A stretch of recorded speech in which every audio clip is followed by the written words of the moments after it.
কালিমা বের করার জন্য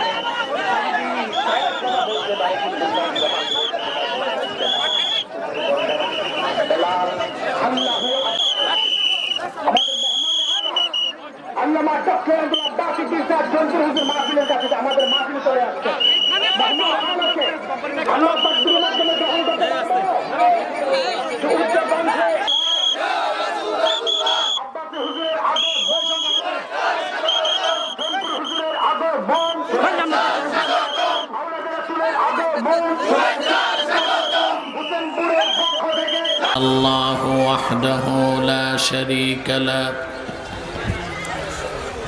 ونشهد أن سيدنا وحبيبنا ومولانا محمدا عبد الله ورسوله صلى الله عليه وعلى آله وصحبه وسلم الذي أكمل الله به قصر النبوة أي ختم الله به النبوة وحكم لا نبي بعده وأعلن في القرآن بالبرهان أن محمدا صلى الله عليه وسلم خاتم النبيين والمرسلين الذي أرسله بالحق بشيرا ونذيرا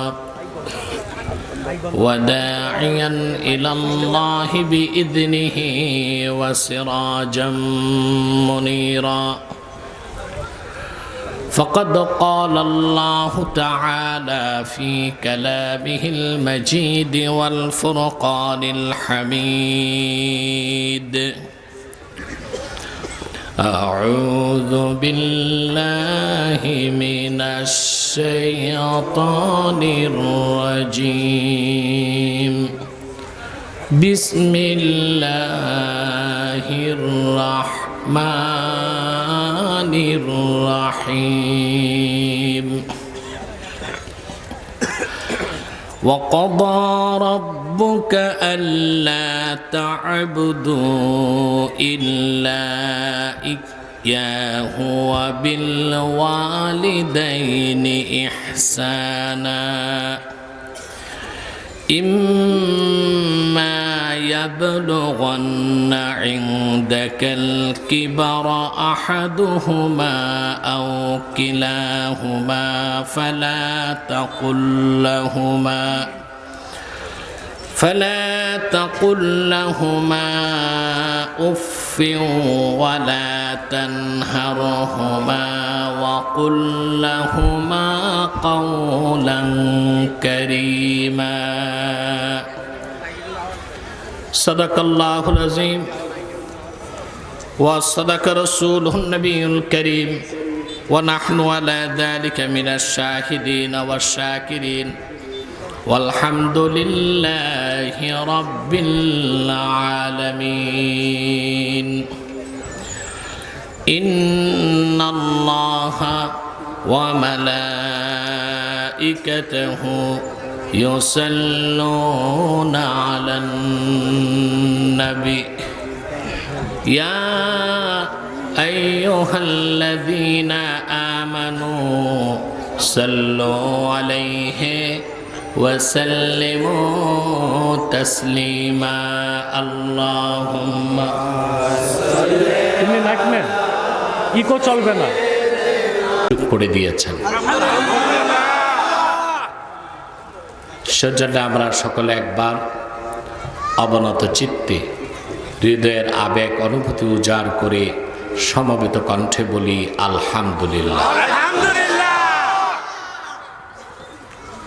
অগণিত অসংখ্য দরুদ ও সালাম আল্লাহর সৃষ্টির প্রধান আকর্ষণ বিশ্বসভার সভাপতি সকল নবী রাসূলগণের মাথার তাজ শামসুল হিদায়াত বদরুদ্দুজা সৈয়দুস সাকালাইন, ইমামুল মুরসালিন, খাতামুন নবীন আল মুরসালিন, আফতাবে নবুওয়াত, শাহনশাহে রিসালাত, সরকারে দো জাহাঁ, সুলতানুল মদিনা, নবীউল আম্বিয়া, হুজুরে আকরম, নূরে মুজস্সম, নূরুন আলা নূর, সৈয়দিনা হাবিবিনা শফিঈনা মৌলানা মুহাম্মদ সাল্লাল্লাহু আলাইহি ওয়াসাল্লামের উপর আল্লাহ পাক যাকে আজ থেকে ১৫০০ বছর আগে প্রেরণ করেছেন সর্বশ্রেষ্ঠ ও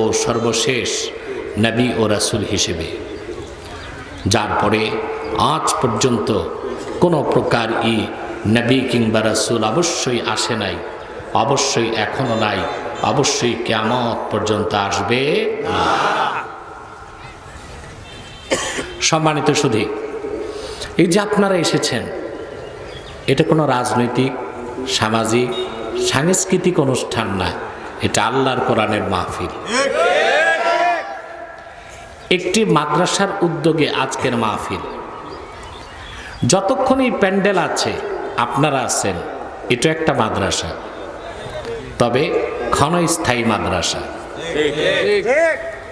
ফর্ম পূরণ করে মাদ্রাসায় ভর্তি হলে ছাত্ররা যেভাবে তালিবুল ইলমের মর্যাদা পায়, মুনাজাতের আগ পর্যন্ত আপনারাও তো তালিবুল ইলম, ঠিক? মাদ্রাসার ছাত্ররা যতটুকু মর্যাদা পায়, ইলমে দ্বীন শিখলে আপনারা কোনো অংশে কম পাবেন না।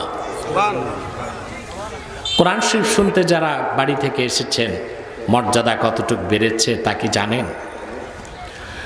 আল্লাহর হাবিব ইরশাদ করেছেন, ওয়া ইন্নাল মালাইকাতা লাতাদাউ আজনিহাতাহা রিদান লিতালিবিল ইলম। ইমানদার যখন ইলমে দ্বীন শেখার জন্য ঘর থেকে বের হয়, আল্লাহর ফেরেশতারা নূরের পাখা তাদের পদতলে বিছায় দেন। এই সম্মান আপনারা পেয়েছেন, সুবহানাল্লাহ। এখানে আপনারা এসেছেন শুধুই আল্লাহর কোরআনের আকর্ষণে। আপনারা কোরআনকে ছাড়লেন না, হাসরে কোরআন আপনাদের ছাড়বে না। অনেকদিন পর আসছে, আমার ভাষা মনে বুঝতেছেন না? প্রাণ খুলে বলেন সুবহানাল্লাহ। এই কোরআনকে আপনারা ছাড়লেন না, কোরআন আপনাদের ছাড়বে না। কোরআন জিম্মা নিবে আপনাকে আমাকে বেহেশতে ঢুকাবার। আল্লাহর হাবিব ইরশাদ করেছেন,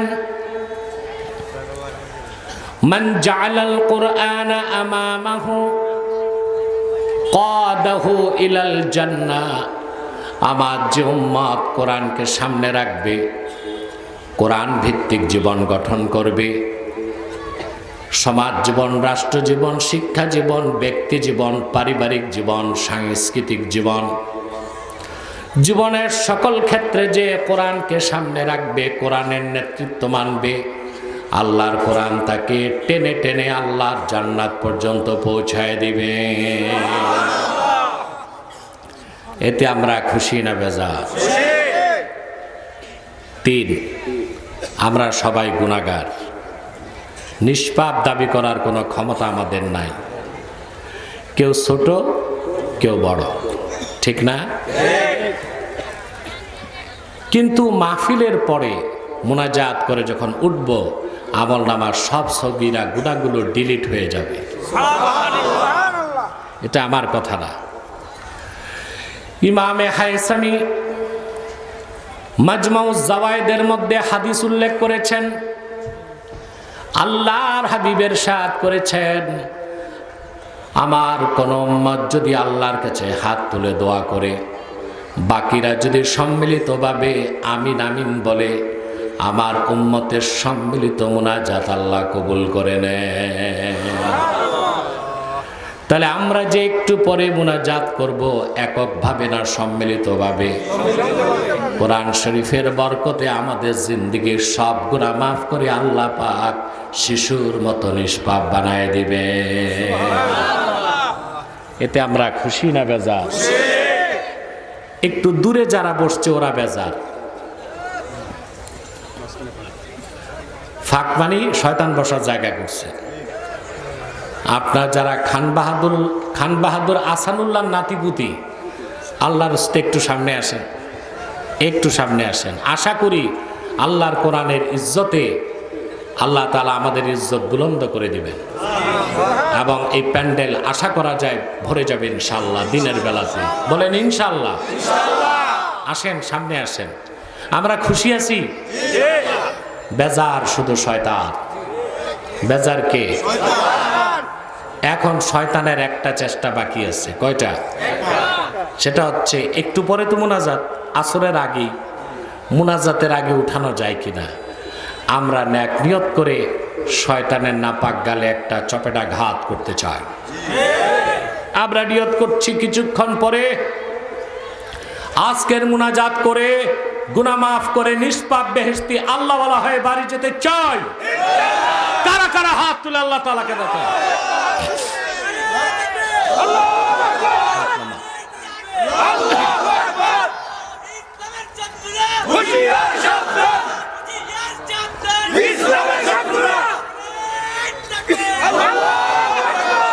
সম্মানিত সুধী, আসুন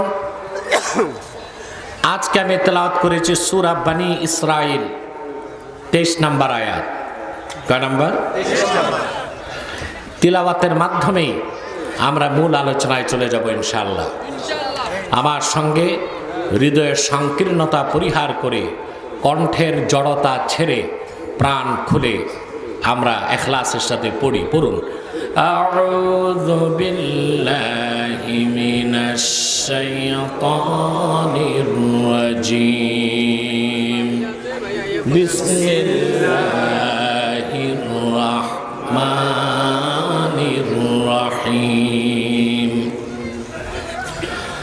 وقضى ربك ألا تعبدوا إلا إياه وبالوالدين إحسانا إما يبلغن عندك الكبر أحدهما أو كلاهما فلا تقل لهما أف ولا تنهرهما وقل لهما قولا كريما। আল্লাহ পাক বলেন ওয়াকাদা রাব্বুক,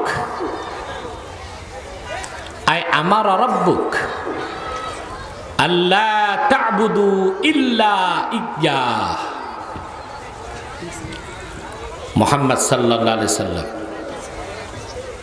আপনার রব নির্দেশ করেছেন, আপনি বলে দেন আল্লাহর হুকুম হচ্ছে এটাই, মানব জাতি তোমরা একমাত্র ইবাদত করবে আল্লাহ, আল্লাহ ছাড়া কারো ইবাদত করবে না।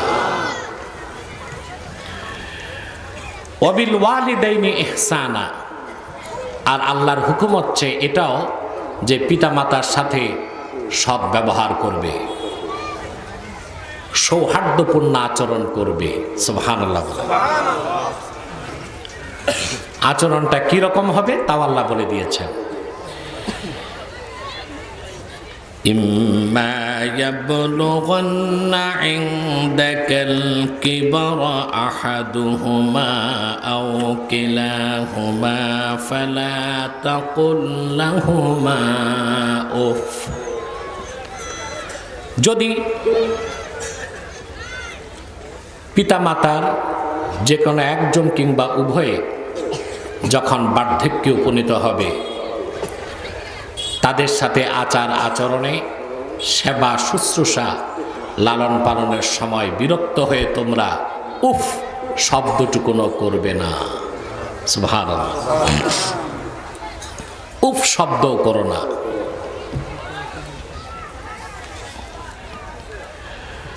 এবং তাদেরকে রাগ করে ধমক দিও না, গালিগালাজ করো না। وَقُلْ لَهُمَا قَوْلًا كَرِيمًا, আর পিতামাতার সাথে অত্যন্ত সম্মানজনক বাক্যে কথা বলো। সুবহানাল্লাহ। আমাদের সমাজে এখন দুইটা ব্যাধি, দুইটা রোগ অনেকটা ক্যান্সারের রূপ নিছে। কয়টা? একটা হচ্ছে নেশা, আরেকটা হচ্ছে পিতা মাতার নাফরমানি। যুবকগুলো ডেসপারেট হয়ে যাচ্ছে নেশার কারণে, আর নেশাগ্রস্ত যুবকগুলো পিতা মাতার সাথে খুবই খারাপ আচরণ করে। অনেক সন্তান তো তার পিতার সাথে ভৃত্য বা চাকরের মতো আচরণ করে। মায়ের সাথে আচরণটা হয় গৃহ পরিচারিকার মতো। এই দুটো ব্যাধি আমাদের সমাজকে ধ্বংস করে দিচ্ছে। অনেকগুলো কয়েকজন সদস্য নিয়ে হয় একটি পরিবার, অনেকগুলো পরিবার নিয়ে হয় সমাজ। সমাজের সাংবিধানিক বৃহৎ রূপ হচ্ছে রাষ্ট্র। তার মানে ব্যক্তিরা ঠিক হলে পরিবার ঠিক, পরিবারগুলো ঠিক হলে সমাজ ঠিক, সমাজ ঠিক হলে রাষ্ট্র ঠিক। ঠিক না? তাহলে দেশকে ঠিক করতে হলে প্রথমে ব্যক্তিকে ঠিক হতে হবে। ব্যক্তি ঠিক হলে পরিবার ঠিক হবে, পরিবার ঠিক হলে সমাজ ঠিক হবে, সমাজ ঠিক হলে রাষ্ট্র ঠিক হবে। এটা হচ্ছে স্বাভাবিক অর্থে। সমাজের আরেকটা অর্থ আছে, ওই সমাজ রাষ্ট্র থেকেও বড়। যেমন রাষ্ট্রবিজ্ঞানে লেখা আছে, society is great than state. সমাজ রাষ্ট্র থেকে বড় হয়। ওইটা এই ছোটখাটো সমাজ না, ওই সমাজ যদি হয় বৈশ্বিক সমাজ। যেমন 57টা মুসলিম রাষ্ট্র নিয়ে মুসলিম জাহান, এটা হচ্ছে ইসলামী সমাজ। এটা দেশ থেকে অনেক বড়। কত বড় আপনি চিন্তা করতে পারবেন না। যেমন ফিলিস্তিন থেকে বাংলাদেশ কত দূরে? অনেক দূরে না? প্রায় 6000 কিলোমিটার দূরে। বুঝলেন? যদি আপনি 380 সর্বাধুনিক ড্রিম লাইনার প্লেনেও উঠেন, কমসে কম 5.5 ঘন্টা লাগবে আপনাকে ফিলিস্তিন পৌঁছতে। কিন্তু কোথায় ফিলিস্তিন? সেখানে আমাদের মুসলিম মা বোনদের উপর যখন নির্যাতন হয়, কচি কাঁচা মুসলিম বাচ্চাদের হাহাকার, আর মুসলিম ফিলিস্তিনি যুবকদের শাহাদাতের কারণে বাংলাদেশের মুসলমানের কলিজায় রক্তের ক্ষরণ হয়। কারণ সমাজ একটা, সমাজ ইসলামী সমাজ, এটা দেশ থেকে লক্ষ গুণ বড়।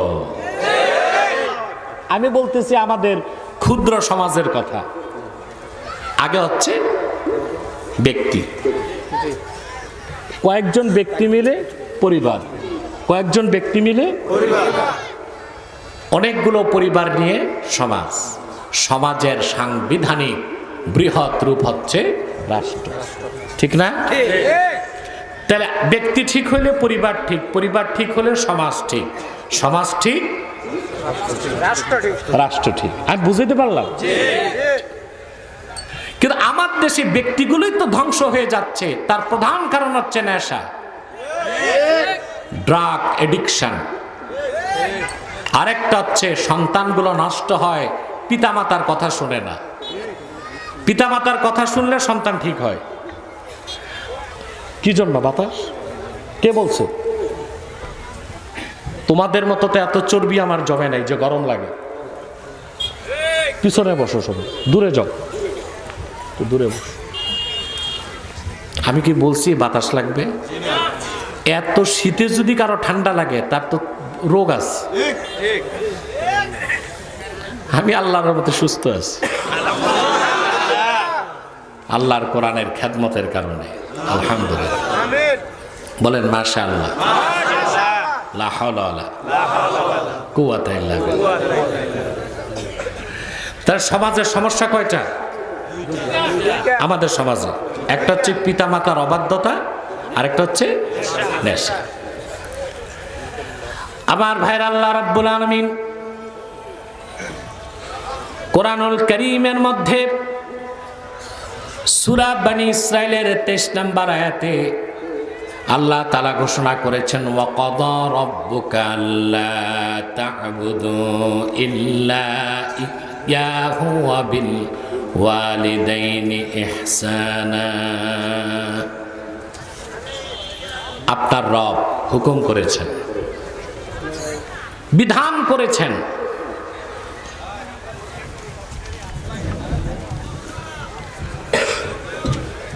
হুকুম করেছেন, আপনি বলে দেন তোমরা একমাত্র ইবাদত করবে আল্লাহ। ইবাদত হবে কার? আল্লাহর। আল্লাহর ইবাদত, এটার হাকিকত আমরা বুঝি না, বুঝার চেষ্টাও করি না। খুব মনোযোগ দিয়ে শোনেন, কেন আমরা আল্লাহর ইবাদত করব? এটা প্রশ্ন। এটা সৃষ্টিগতভাবেই প্রত্যেক বান্দার উপর হক হচ্ছে সে আল্লাহর ইবাদত করবে, আর আল্লাহর উপর হক হচ্ছে আল্লাহ বান্দারে জান্নাত দিবেন। প্রত্যেক মুমিনের ব্যবসা আছে, ব্যবসাটা মালিকের সাথে। কার সাথে? মালিকের সাথে। আমরা ব্যবসা করি আল্লাহর সাথে। নাস্তিকরা, বেঈমানরা আমাদের কটাক্ষ করে আমরা ধর্ম ব্যবসায়ী বলে না? না, আমরা ধর্ম ব্যবসায়ী না, আমরা ধর্মের জন্য নিবেদিত প্রাণ। তবে আমরা ব্যবসায়ী, তবে তোমাদের মতো দুনিয়াদারদের মতো কাফের মুশরিক নাস্তিকদের ব্যবসা হচ্ছে শয়তানের সাথে, আর আমাদের ব্যবসা মহান আল্লাহর সাথে।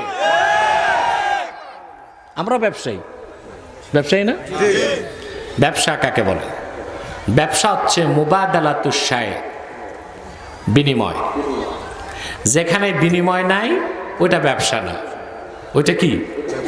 ব্যবসা না। বিনিময় থাকলে ব্যবসা। আরেকটা আছে চাকরি, আরেকটা আছে কৃষি। 4 নাম্বার টাকা রোজগারের কোনো ব্যবস্থা নেই। বাংলাদেশে একটা আছে দালালি। এটা কি? দালালিটা ব্যবসাও না, কৃষিও না, চাকরিও না, দালালি। আমার দেশে দালালরা আঙ্গুল ফুলে কলা গাছ হয়।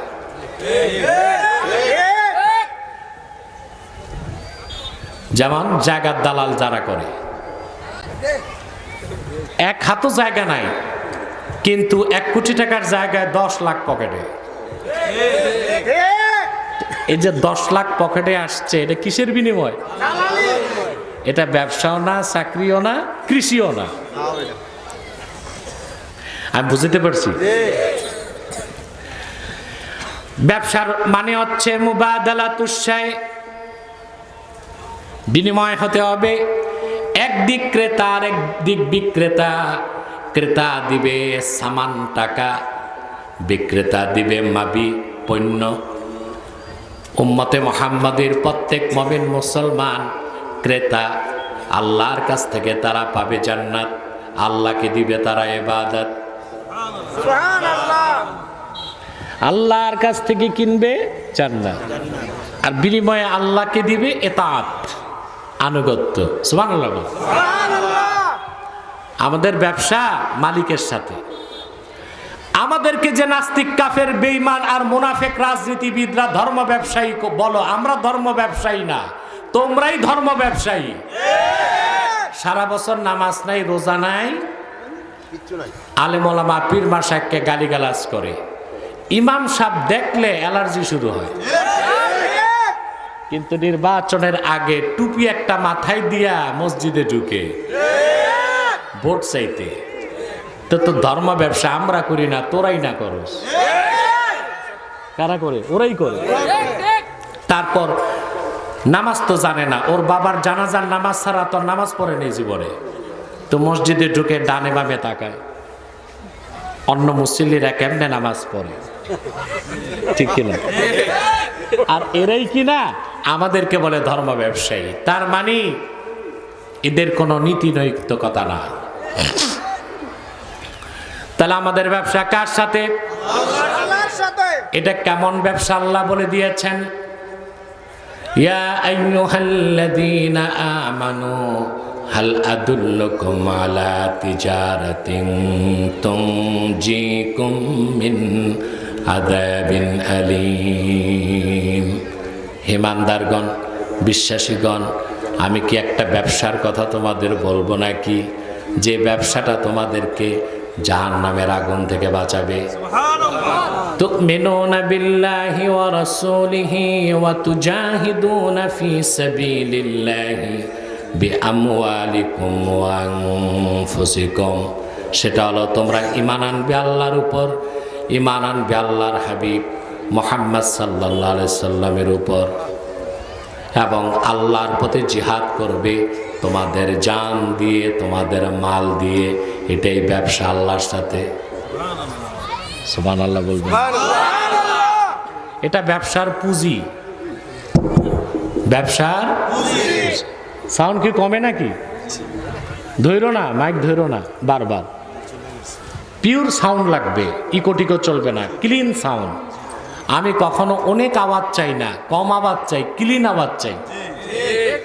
ফাটাফাটি করে তো লাভ নাই, কথা তো বলতে হবে। অবশ্য বাংলাদেশে কিছু বাউল বক্তা আছে, ওরা তো ওয়াজ করে কম, গায়, ইকো লাগে, ডিলে লাগে, রিভাব লাগে, বহুত কিছু লাগে। এখন আমি তো আর গায়ক না, আমার শুধু সাউন্ড হইলে হয়, ভালো মাইক। বড় মাশাআল্লাহ, লা হাওলা ওয়ালা কুওয়াতা ইল্লা বিল্লাহ, আলহামদুলিল্লাহ। আর অনেক উৎকট আওয়াজে মানুষের বিরক্তি আসে, আমারও কেমন যেন মেজাজ গরম হয়। আমার কথা মাইক দূরে দূরে থাক, আওয়াজ হোক সফট। তাহলে আমাদের ব্যবসা কার সাথে? সুবহানাল্লাহ। আমার ভাইয়েরা, আল্লাহর ইবাদত কেন করবেন তাই বুঝাচ্ছি। ব্যবসা মানে লাভও আছে, লসও আছে। যেই ব্যবসায় লস নাই ওইটা তো ব্যবসা না, ওইটা তো সুদের কারবার। ওটা কি? সুদ বেড়ে গেছে আমাদের দেশে, 100% সুদি কারবার। শুধু সাইনবোর্ড লিখে দিয়েছে ইসলামী শরিয়া মোতাবেক পরিচালিত কারবার, সব সুদ, সব কি সুদ। আরে ভাই, নাম দিছে আবার ইন্টারেস্ট, লভ্যাংশ। লভ্যাংশ না সুদাংশ? এটার নাম দিচ্ছে লভ্যাংশ। লভ্যাংশ না সুদাংশ? সুদের অংশ। মদের বোতলের উপর কোন বেঈমান যদি লিখে দেয় ইসলামী মদ, সেটা যেমন হালাল হতে পারে না। কোরআন সুন্নাহর অর্থনীতি বাদ দিয়া প্রচলিত পশ্চিমা অর্থনীতির মাধ্যমে কোনোদিন হালাল ব্যাংকিং হতে পারে না। ব্যবসা মানে লাভও আছে, লস আছে। তা আল্লাহর সাথে আমরা যে ব্যবসা করি ওই ব্যবসায় লাভ লস থাকতে পারে। বুঝেন একটু ভালো করে। যদি আজকের কথাটা বুঝেন তো বিশ্বাস করি যে আপনি আল্লাহর ইবাদতের বাইরে যেতে পারবেন না, ইনশাআল্লাহ। যারা দাঁড়িয়ে আছেন, বসলে আমাদের প্যান্ডেলটা কানায় কানায় ভরে যায়। বসে যান। আরে ভাই, বসবেন না কেন? আমাদের মাহফিল অনেক সময় হিন্দুরা আসে, অমুসলিমরা আসে, বসতে লজ্জা পায়, আমরা বসতে বলি না। ওই রকম ছাড়া মুসলমান যারা আছেন আল্লাহর রাস্তায় বসেন, বসে যান, সব বসেন। আমার ভাইয়েরা, কথা খেয়াল করতেছেন? ব্যবসায় লাভও থাকে, লসও থাকে। সেই জন্যই আল্লাহ তাআলা কোরআন কারীমে বলেছেন ওয়াল আসর ইন্নাল ইনসানা লাফি খুসর, শপথ আসরের, নিশ্চয়ই মানুষ ক্ষতির মধ্যে। এখানে কোন মানুষ ক্ষতির মধ্যে, কোন মানুষ ক্ষতির মধ্যে না, প্রশ্ন আসে কিনা বলেন? সমস্ত মুফাসসিরগণ বলেছেন এখানে যে ইন্নাল ইনসানের মধ্যে আলিফ লাম, কেউ বলেছেন আলিফ লাম লিল জিন্স, কেউ বলেছেন আলিফ লাম লিল ইস্তিগরাক। কথা বুঝতেছেন? অর্থাৎ সব মানুষ ক্ষতিগ্রস্ত নয়, একটা দল ক্ষতিগ্রস্ত। ইমাম মাহমুদ আলুসি তাফসীর রুহুল মানির মধ্যে লেখেন ইন্নাল ইনসানার মধ্যে ইন্নাল ইনসানা লাফি খুসর, এই ইনসানের আলিফ লাম লিল জিন্স ধরা যেতে পারে, অর্থাৎ সব মানুষই ক্ষতিগ্রস্ত। কিন্তু কাফেরের ক্ষতি আর মুমিনের ক্ষতি এক হইতে পারে না। মুসলমানের ক্ষতি হইতে পারে, তবে মুসলমানের ক্ষতি আর কাফেরের ক্ষতি কখনো পারে না। আমি একটা উদাহরণ দিই, যেমন আপনার 10 লাখ টাকা পুঁজি, কত? ব্যবসা করেন, প্রতিদিন আসে 1000 টাকা লাভ, মাসে কত? 30। পুঁজি কত? 10 লাখ। ঘটনাচক্রে 3 দিন হয়ে গেল হরতাল, দোকানপাট বন্ধ, ব্যবসা বন্ধ। মাসের শেষে দেখলেন আপনার লাভ আসছে 27,000, লস হয়েছে না? কত? এটা কেমন ক্ষতি? লাভের ক্ষতি, লাভের ক্ষতি। এটাও ক্ষতি, তবে লাভের ক্ষতি। অপরদিকে আপনার 10 লাখ টাকার পুঁজি, দেবিদ্বার থেকে ট্রাকে মাল ভরছেন, যাবে কাপ্তান বাজার। যাত্রাবাড়ি পার হবার পর দুর্বৃত্তদের পেট্রোল বোমায় আগুন লাগছে, ট্রাক, সামান, ড্রাইভার, হেল্পার সব জ্বলে কয়লা। এটা কেমন ক্ষতি? ক্ষতি, ক্ষতি। পুঁজি গেছে, সব গেছে, পুঁজি নাই। মুমিনের ক্ষতি আর কাফেরের ক্ষতির পার্থক্য বুঝেন। মুমিনের স্থায়ী পুঁজি হলো ঈমান। এই ঈমান থাকলে, আমল না থাকলেও তার ক্ষতি এতটুক, সে জাহান্নামে যাবে কিন্তু কোনো একদিন জান্নাত পাবে। কিন্তু যে কাফের, তার চালান নাই, তার পুঁজি নাই, তার পুরাটাই ক্ষতি, সে চিরকাল জাহান্নামে থাকবে। তাহলে কাফেরের ক্ষতি আর মুমিনের ক্ষতি এক হইতে পারে না। যেমন মনে করুন মুমিনের ক্ষতি কি রকম? মুমিনের ক্ষতি কি রকম? ঈমান আনার পরে মুমিন যত বেশি নেক আমল করবে তার লাভ বাড়তে থাকবে, আর যত বেশি গুনার কাজ করবে তার লস হতে থাকবে, কিন্তু চালান ঠিক থাকবে। চালান কি? ঈমান। চালান কি? সেজন্য আর কাফেরের তো চালান নাই, ঈমান নাই, ঠিক না? তাহলে মুমিনের ক্ষতি আর কাফেরের ক্ষতি এক হতে পারে না। সেই জন্য বলি আমাদের ব্যবসা হচ্ছে আল্লাহর সঙ্গে। কার সঙ্গে? আল্লাহ মুহাম্মদ সাল্লাল্লাহু আলাইহি সাল্লামের উম্মতের কাছে জান্নাত বিক্রি করে দিয়েছেন, বিনিময়ে চেয়েছেন ইবাদত। সুবহানাল্লাহ বলবেন না? সেজন্য আল্লাহ বলেছেন ওয়াকাদা রাব্বুকা আল্লা তা'বুদু ইল্লা ইয়াহু ওয়া বিল ওয়ালিদাইনি ইহসানা। তোমার রব আদেশ করেছেন মানব জাতি একমাত্র তোমরা ইবাদত করবে আল্লাহ। এখন আসেন ইবাদতের অর্থ। ইবাদত অর্থ আমরা জানি না, সেজন্য আমার দেশের লোক নামাজও পড়ে, চুরিও করে। ঠিকটা তো ঠিক মতো কইলা না?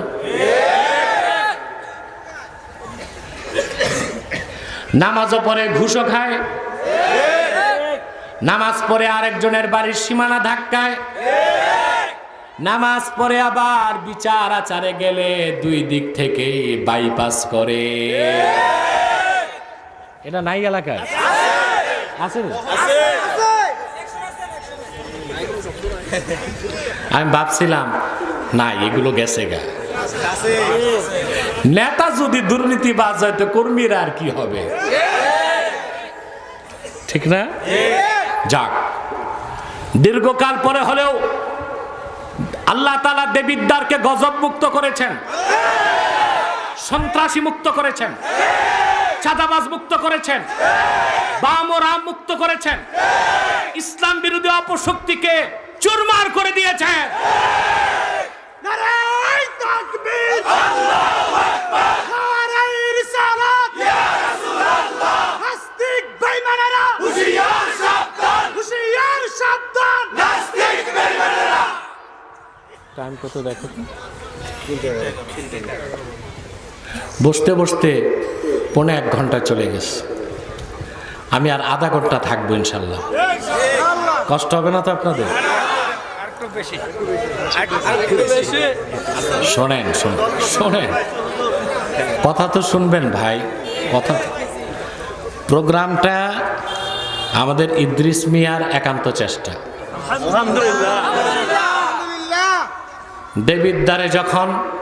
দেবিদ্বারের আকাশ থেকে যখন কালো মেঘ কেটে গেছে, ইদ্রিস মিয়া শপথ করছে আব্বাসী হুজুরকে চাই। এখন রাতে তো আর সুযোগ হয় না, আমার রাতে সুযোগ হয় 27 সালে। আমি বলছি আমি দিনে করে দেব, দিনে আসছি। আজকে রাতে আমার মাহফিল আবার একটু দূরে, ক্যান্টনমেন্ট এলাকায়, তো দিনেও করতে হয়, রাতেও করতে হয়। আরেকটা কথা বলি, কয়েক ঘন্টা ওয়াজ শুনবেন, ওয়াজ না হয়ে যদি আওয়াজ হয় লাভ তো নাই। আর আমরা যদি 1 ঘন্টা ওয়াজ শুনি তাতেই তো আমাদের কামিয়াবি। এখানে অলি সদাগর কই? আমি একটা জিনিস বুঝি না, অলি সদাগরের টাকা বাড়তেছে, শরীর তো হয় না। খায় না, টাকা বাঁচায়। আমাকে 17 সালে না অলি না, এখানে এসেছিলাম, আমি এসেছিলাম, আমি ল্যান্ড করেছি। আমাকে তো বলা হয়েছিল যেন আমি চলে যাই। আমি ল্যান্ড করে হেলিকপ্টার ছেড়ে দিয়েছি, আমি যাই নাই। আমি এসেছিলাম, আমি দেখতে চেয়েছিলাম কত বড় দুঃসাহসী বেঈমান আছে, আমি দেখে নিব। পরে দেখলাম আমার লোকগুলো ক্ষতিগ্রস্ত হবে, মিথ্যা মামলার শিকার হবে। আমি মোনাজাত করে চলে গেছি। আজকে তো আমি আছি, ওরা কই? ওরা ডুমুরের ফুল, ডুমুরের ফুল, ঠিক কিনা? আমার ভাইরা কথা শুনতেছেন? আমরা আল্লাহর ইবাদত বুঝি না, সেই জন্য আমাদের দেশে, সেই জন্য আমরা কি দেখি আমাদের দেশে মানুষ নামাজও পড়ে আবার সুদ খায়, নামাজ পড়ে আবার ঘুষ খায়। তার মানে আল্লাহর ইবাদত বুঝে নাই। তাহলে ইবাদতের সংজ্ঞা দিব নাকি? বিশ্ববরণ্য মুফাসসির আল্লামা হাফেজ জালালউদ্দিন সুয়ুতী রাহমাতুল্লাহি আলাইহি তিনি ইবাদতের ব্যাখ্যায় লিখেন, আম্মাল ইবাদাতু ফাহিয়া ইমতিসালুল আওয়ামির ওয়া ইজতিনাবুন নাওয়াহি। ঈমান আনার পরে কোরআন হাদিসের হুকুমগুলো মানা আর নিষেধগুলো ছেড়ে দেবার নাম হলো ইবাদত। সুবহানাল্লাহ। শর্ত হচ্ছে ঈমান আনার পরে। ঈমান না এবে নামাজ, রোজা, হজ, যাকাতে 2 পয়সার মূল্য নাই। তোমরা ডিস্টার্ব করো কেন? চুপচাপ বসো না। আর চুলকানি থাকলে অ্যালার্জির ট্যাবলেট খাও।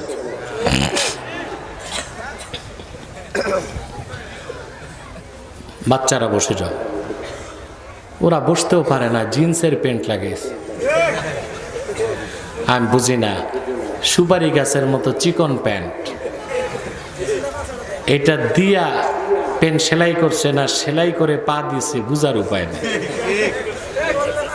বসতেও বলি না, কারণ জোর করে বসলেই তো বিপদ, চিচেন ফাঁক।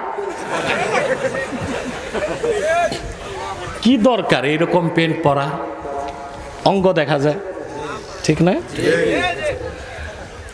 বিদেশিরা জিন্সের প্যান্ট পরে কখন জানো? কাজে গেলে, মেশিনের কাছে গেলে, মেশিন যেন কাপড় টাপড় টেনে না নেয়, এই জন্য ওরা জিন্সের প্যান্ট লাগায়, গেঞ্জি লাগায়, তারপরে যায়। কিন্তু এটা তাদের পোশাক না, সংস্কৃতি না। আর আমরা ওইটা সংস্কৃতি হিসেবে নিছি। আমার ভাইয়েরা, কথা খেয়াল করতেছেন? ইবাদত হচ্ছে ঈমান আনার পরে আল্লাহ তার হাবিবের সব হুকুম মেনে নেওয়া, নিষেধ ছেড়ে দেবার নাম ইবাদত। ঈমান ছাড়া ইবাদত হবে না।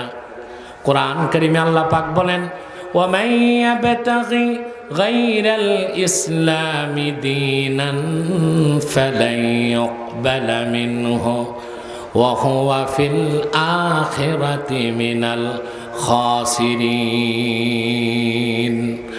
আল্লাহ পাক বলেন, আর যেই হতভাগা আমার হাবিব মুহাম্মদ সাল্লাল্লাহু আলাইহি ওয়াসাল্লামের শরীয়তকে মানলো না, দিনকে গ্রহণ করলো না, ঈমান আনলো না, তার নামাজ, তার রোজা, তার হজ, তার যাকাত কিছুই কবুল হবে না। বরং কাল কিয়ামতের দিন সে ক্ষতিগ্রস্তদের কাতারে শামিল হয়ে যাবে। ঈমান আনার পরে হুকুমগুলো মানা, নিষেধগুলো ছাড়া, তার নাম কি? ইবাদত। এই ইবাদত হবে কার? আল্লাহ। যারা বলেন কার? আল্লাহ। আমার ভাইয়েরা, আল্লাহর পক্ষ থেকে যত নবী এসেছেন, যত রাসূল এসেছেন, সবাই মানব জাতিকে 5টা দাওয়াত দিয়েছেন। জোরে বলেন কয়টা? আপনি যদি আমাকে প্রশ্ন করেন আল্লাহর কোরআনের মূল বক্তব্য কয়টা বিষয়ে, আমি বলে দিতে পারবো 5টা বিষয়ে।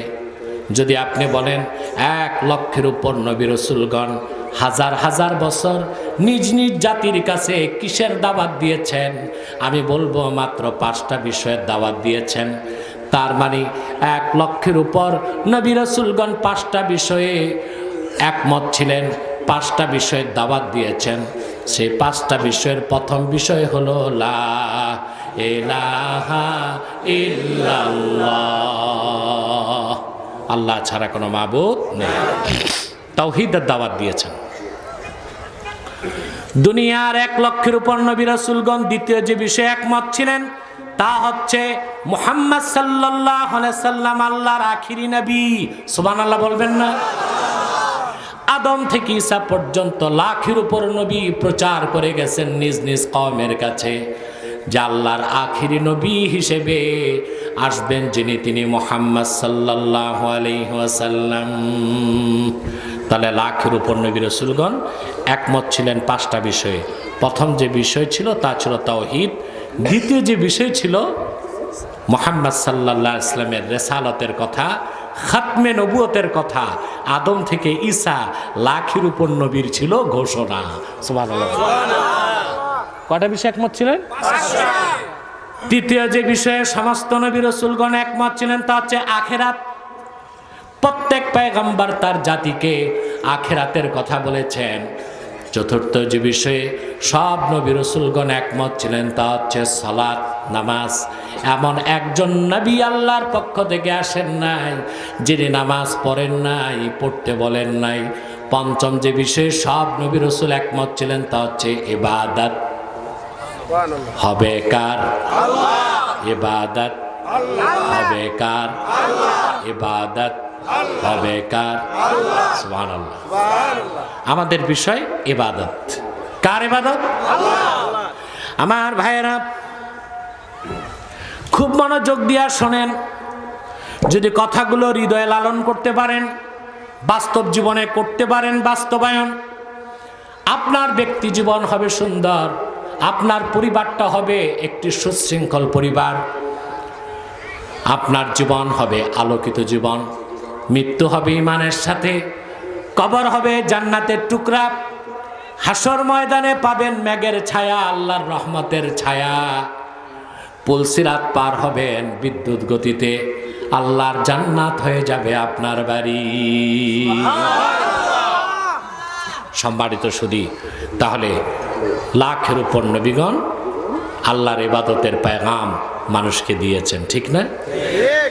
আল্লাহ রাব্বুল আলামিন দৃষ্টান্ত দিয়েছেন, ওয়ালাকাদ আরসালনা নূহান ইলা কওমিহি ইন্নী লাকুম নাযীরুম মুবিন আল্লা তা'বুদু ইল্লাল্লাহ। আল্লাহ রাব্বুল আলামিন বলেন, আমি নূহকে তার জাতির জন্য নবী করে পাঠালাম, রসুল করে পাঠালাম। তিনি 1 বছর 2 বছর নয়, প্রায় 900 বছর তিনি তার জাতিকে দাওয়াত দিয়ে বললেন, হে আমার জাতি, তোমরা একমাত্র আল্লাহর ইবাদত করো, তিনি ছাড়া আর কোনো মাবুদ নাই। সুবহানাল্লাহ বলবেন না? আল্লাহ রাব্বুল আলামিন বলেন, ওয়া ইলা আদিন আখাহুম হুদান ক্বালা ইয়া কওমি ইবুদুল্লাহা মা লাকুম মিন ইলাহিন গায়রুহ। আল্লাহ পাক বলেন, আমি আদ জাতির নিকট হুদকে পাঠালাম, তাদের ভাইকে। তিনিও যুগের পর যুগ তাদেরকে আহ্বান করে বললেন, হে আমার আদ জাতি, তোমরা একমাত্র আল্লাহর ইবাদত করো, তিনি ছাড়া কোনো মাবুদ নাই। সুবহানাল্লাহ বলবেন না? আল্লাহ রাব্বুল আলামিন বলেন, ওয়া ইলা সামুদ আখাহুম সালিহান ক্বালা ইয়া কওমি ইবুদুল্লাহা মা লাকুম মিন ইলাহিন গায়রুহ। আল্লাহ পাক বলেন, আমি সামুদ জাতির নিকট সালেহকে পাঠালাম। তিনিও যুগের পর যুগ মানব জাতিকে, তার জাতিকে দাওয়াত দিয়ে বললেন, হে সালেহ জাতি, হে সামুদ জাতি, তোমরা একমাত্র আল্লাহর ইবাদত করো, তিনি ছাড়া কোনো মাবুদ নাই। আল্লাহ পাক বলেন, ওয়া ইলা মাদিয়ানা আখাহুম শুআইবান ক্বালা ইয়া কওমি ইবুদুল্লাহা মা লাকুম মিন ইলাহিন গায়রুহ। আল্লাহ পাক বলেন, আমি মাদিয়ান জাতির নিকট পাঠালাম আমার পয়গম্বর তাদের ভাই শোয়েবকে। শোয়েব মাদিয়ানবাসীকে ডেকে বললেন, যুগের পর যুগ, হে আমার জাতি, তোমরা ইবাদত করো একমাত্র আল্লাহর, তিনি ছাড়া কোনো মাবুদ নাই। এইভাবে দাওয়াত দিলেন হযরত মুসা, হযরত দাউদ, ইব্রাহিম, সুলাইমান, আইয়ুব, ঈসা। সবার পরে আসলেন নবীগণের মাথার তাজ, আখিরি নবী নূর নবীজি মুহাম্মদ সাল্লাল্লাহু আলাইহি ওয়াসাল্লাম। ১৫০০ বছর আগে আল্লাহর ওহির ভাষায় কোরআনে তিনি মানব জাতিকে ডেকে বললেন, ইয়া আইয়ুহান নাসু উবুদু রাব্বাকুমুল্লাযী খালাকাকুম ওয়াল্লাযীনা মিন ক্বাবলিকুম লাআল্লাকুম তাত্তাকুন। হে মানব জাতি, তোমরা ইবাদত করো তোমাদের রবের, যিনি তোমাদের সৃষ্টি করেছেন, তোমাদের পূর্ববর্তীদের সৃষ্টি করেছেন। সুবহানাল্লাহ বলবেন না? একটা সূক্ষ্ম বিষয়, খুবই সূক্ষ্ম, দিমাগ দিয়া বুঝতে হবে। বলবো?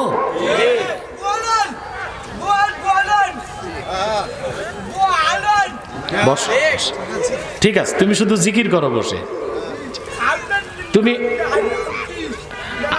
বলবো? আচ্ছা ঠিক আছে, তুমি কথা বললো না, জিকির করো, সরাই দেয়, ডিস্টার্ব করবে। কথা শুনতেছেন? সূক্ষ্ম একটা বিষয়, খুব দিমাগ দিয়া বুঝেন। আদম থেকে ঈসা পর্যন্ত যত নবী আসলেন, ডাক দিয়ে বললেন, হে আমার জাতি। কিন্তু বিশ্ব মানবতার মুক্তির মহান কান্ডারি মুহাম্মদ সাল্লাল্লাহু আলাইহি সাল্লাম ১৫০০ বছর আগে এই কথা বলেন নাই হে আরব জাতি, তিনি বলেছেন হে মানব জাতি। কারণ পূর্বের সব নবী ছিলেন একটি সম্প্রদায়ের জন্য, একটি গোষ্ঠীর জন্য, একটি সম্প্রদায়ের জন্য, একটা দেশের জন্য। কিন্তু আমার নবী, তোমার নবী, নবীগণের নবী মুহাম্মদ সাল্লাল্লাহু আলাইহি ওয়াসাল্লাম, তিনি তো গোটা সৃষ্টি জগতের নবী। আল্লাহ রাব্বুল আলামিন কোরআন কারীমে বলেন, قل يا أيها الناس إني رسول الله إليكم جميعا।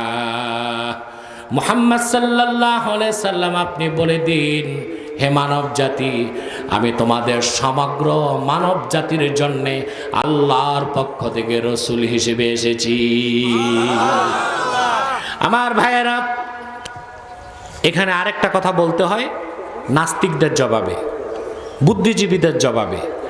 আমি 20 সালে করোনার পর খুব বেশি কাজ করি নাস্তিকদের বিরুদ্ধে, খুব বেশি। এবং আলহামদুলিল্লাহ আমার নবী মুহাম্মদ সাল্লাল্লাহু আলাইহি সাল্লামের জুতা মোবারকের সদকায় নাস্তিক যতগুলো বুদ্ধিজীবী আমার কাছে আসছে 1 ঘন্টা টিকতে পারে না।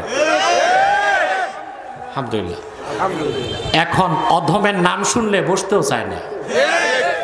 গত বছর ডক্টর জাফর ইকবালকে তার ছাত্ররা ধরছে, জাব্বাস হিসাব বিবর্তনবাদ নিয়ে বসতে চায়, আপনি বসেন, বলে না ওর সাথে বসা যাবে না।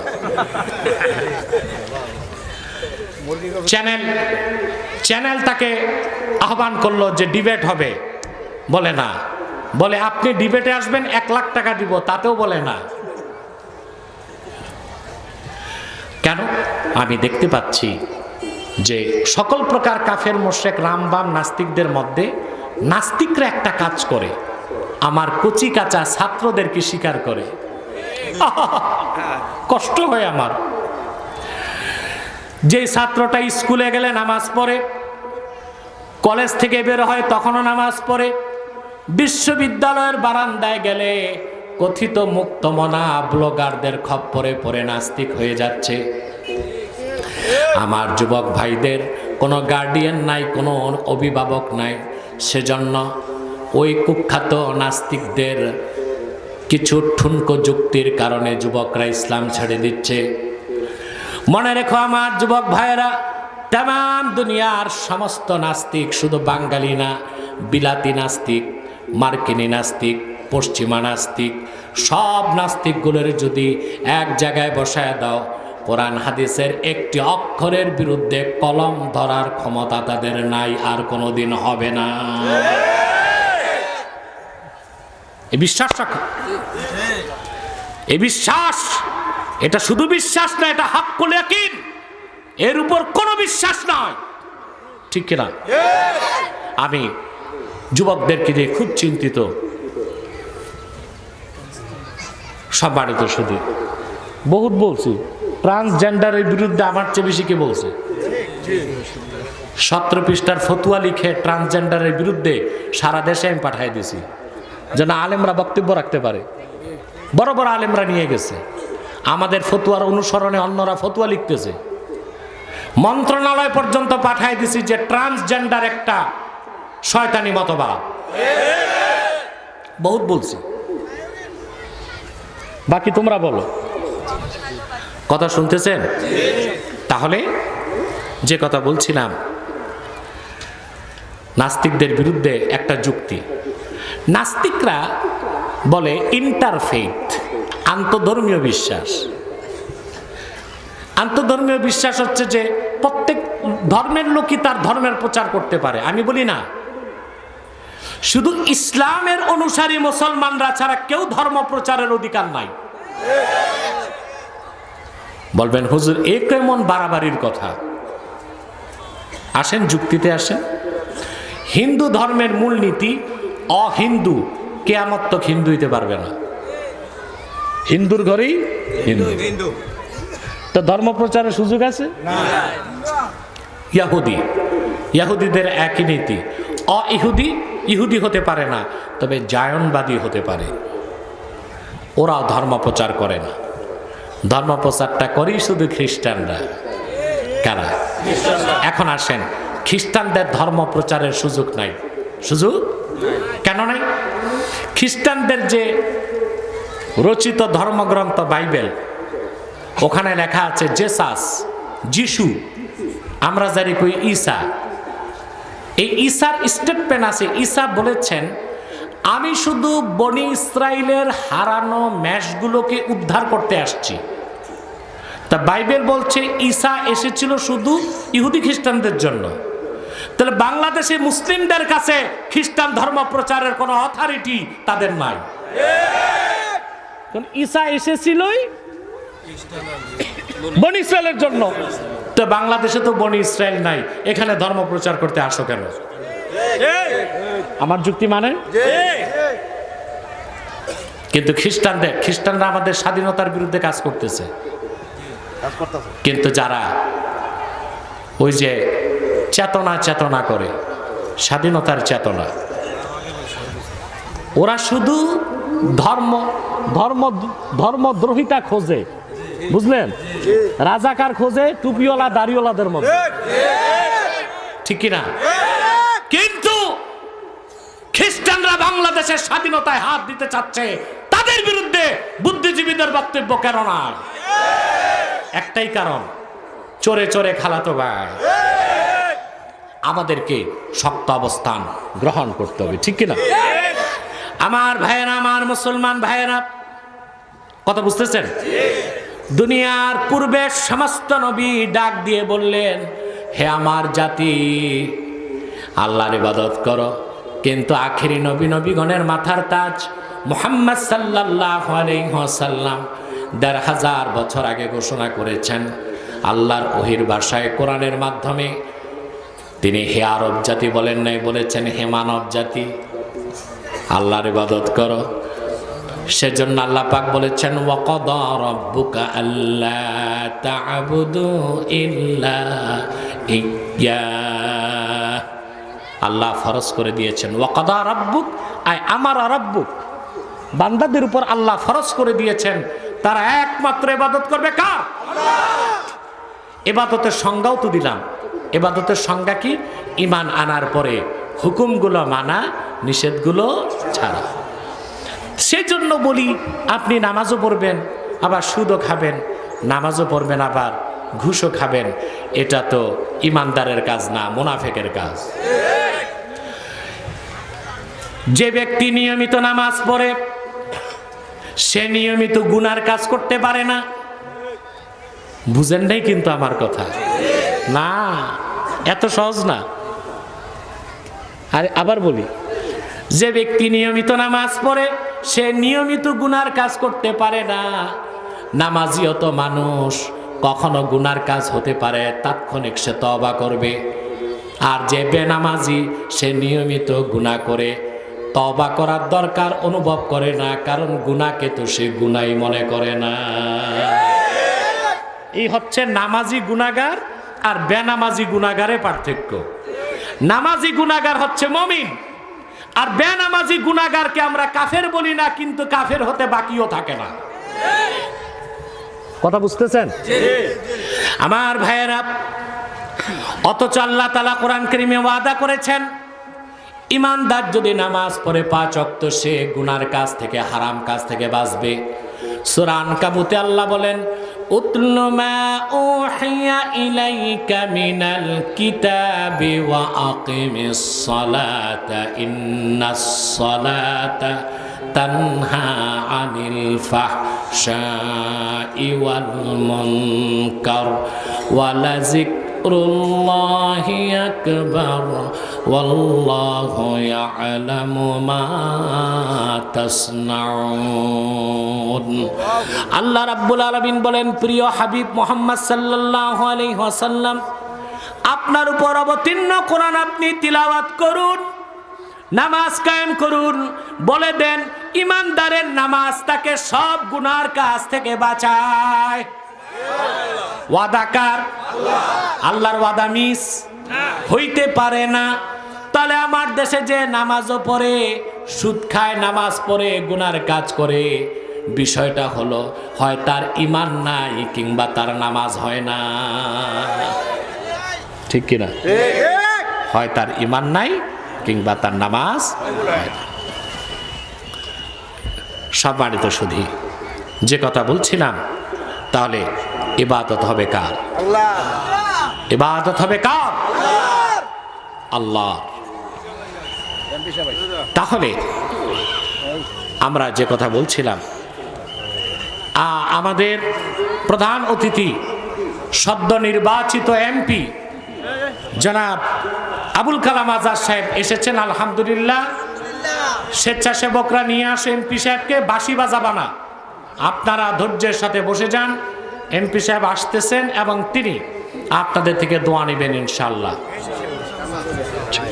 আর স্টেজটা খালি রাখেন, একটু জিকির করেন লা ইলাহা ইল্লাল্লাহ লা ইলাহা লা ইলাহা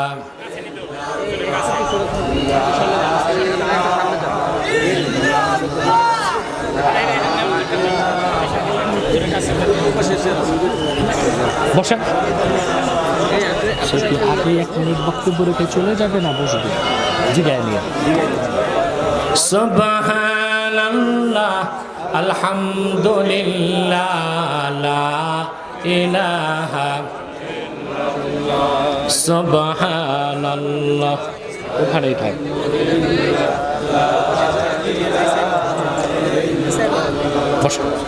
বাস ডানে বসবে আমার। সুবহানাল্লাহ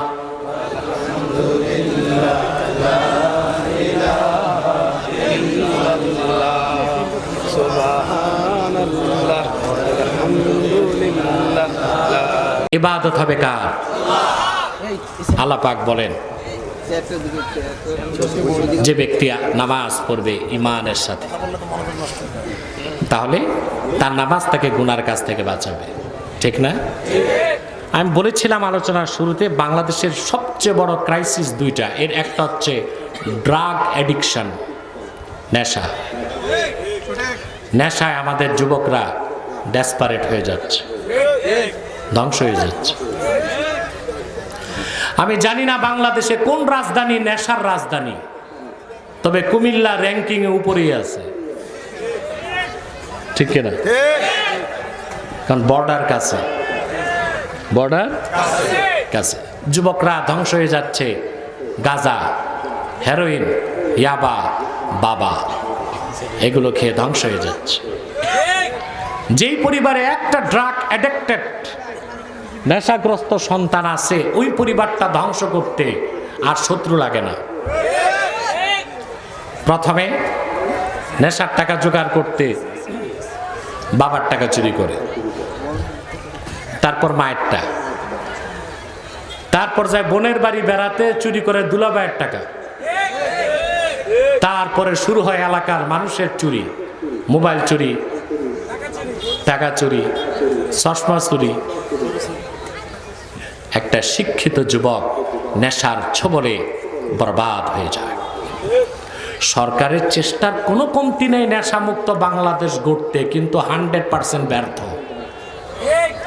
সরকার সফল হয়েছে? হয় নাই, সম্ভব না। একমাত্র শরীয়তের বিধান আর ইসলামিক প্যারেন্টিং, ইসলামী তরিকায় সন্তান লালন পালন করলেই সন্তানটা ভালো হবে, চরিত্রবান হবে, আদর্শ সন্তান হবে, নেশা মুক্ত জীবন করতে পারবে। সেজন্য আমরা কি করি? সন্তানগুলোকে তো লালন পালন করতে পারি না। হযরত আলী রাদিয়াল্লাহু তাআলা আনহু বর্ণনা করেন, ওয়া আন আলী কাররামাল্লাহু ওয়াজহা আনিন নবী সাল্লাল্লাহু আলাইহি ওয়াসাল্লাম আদিবু আওলাদাকুম বিসালাসি খিসালিন হুব্বি নবিয়িকুম ওয়া আলি বাইতিহি ওয়া তিলাওয়াতিল কুরআন।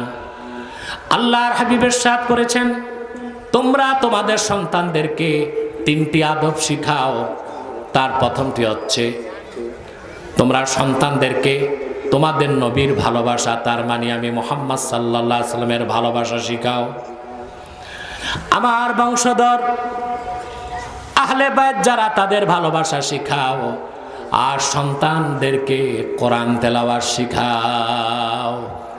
এই 3টা জিনিস শিখাতে হবে সন্তানকে 4 বছর বয়সের পর থেকে। কয় বছর? 4 বছর। 4 বছর বয়স থেকে আপনাকে তা শেখাতে হবে।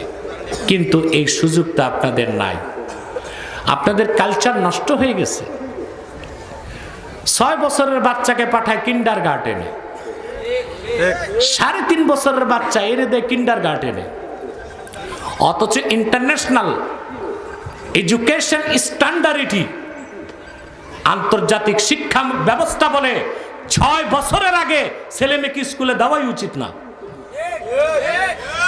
তে ছোট বাঙালি কত বেকুফি করতেছে, ছোট বাচ্চাগুলোর উঠায় ভোর 6টায় কেজি স্কুলে দেয়। এতে এতে হয় কি, সন্তানও যায়, তার পাহারায় মা যায়। কে যায়? মা যায়।